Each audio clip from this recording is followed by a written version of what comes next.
back, Lindsay Sparrow. If you missed my last couple videos, I did a video on stocks and mutual funds that helped to bring this all together. This video is going to be a bit on diversification, different types of portfolios, just so that you get a really good understanding about how a portfolio is constructed, and then the importance of diversification. Make sure to follow me at Buy the Latte where you can get the link to my other videos. So what we have going on here is just a random bunch of crap from my kitchen. And what we're looking at is the cereal is representing stocks, and each of the different colors is representing different stocks, maybe even different sectors that we're investing into to make sure that we're well diversified. And the bread on this side is actually my fixed income, or better known as the bond portion of my portfolio.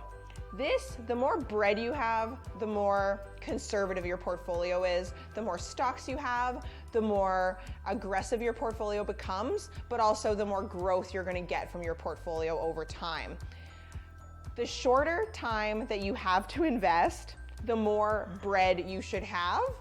Or if it's under a year or two, you really shouldn't even be in the market at all. So you don't get any of this, okay? If you have more than a couple years, depending on your timelines, you can either have more bread if you have a shorter time frame, or you can have more stocks if you have a long time. Now, when we put this together, it's actually kind of perfect because this would really represent a balanced portfolio. Half our portfolio is in bonds, half our portfolio is in stocks. Boom, boom, you're a balanced investor in this scenario. Now, it's important to note that a mutual fund is really just a basket of a bunch of different bonds and a bunch of different companies or stocks or equity, okay?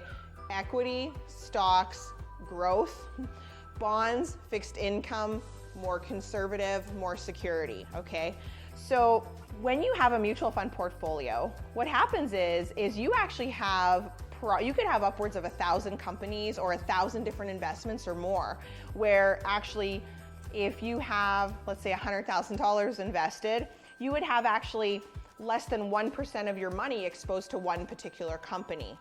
That way, if this company goes bust for whatever reason, if that happens, you don't have to worry because you only had 1% of your overall portfolio in that one stock. Just keep in mind that if we're gonna have a portfolio that has a lot more stocks, then you're gonna be taking more of a growth risk, okay? And you're gonna get more return over the long term, but you're also going to see a lot more volatility, a lot more fluctuation, and you got to make sure you can handle that. If you add some bread to your portfolio or fixed income, it's going to help, it's going to be a smoother ride. You're going to be able to stomach it a little bit easier.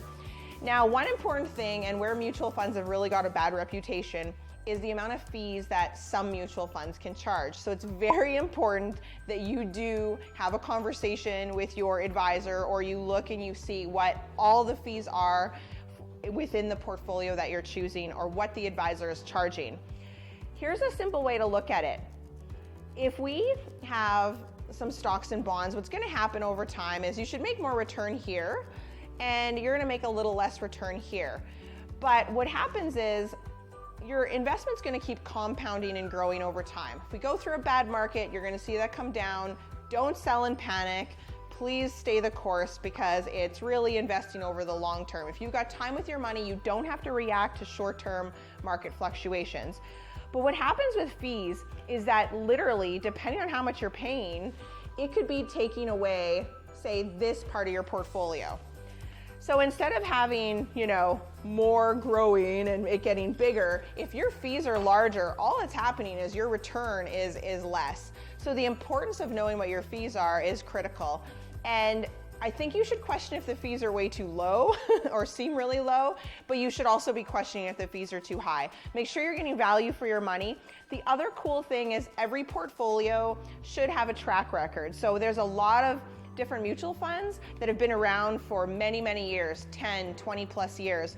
You can look at the track record and you can start to get a feeling for what you can expect from your portfolio that you're choosing.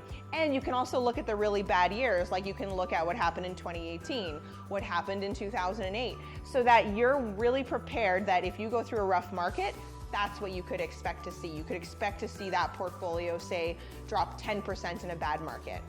And remember, we're not selling just because we're going through volatility in the market. We're not selling at the lowest point, because the whole point to investing is you want to buy low, sell high.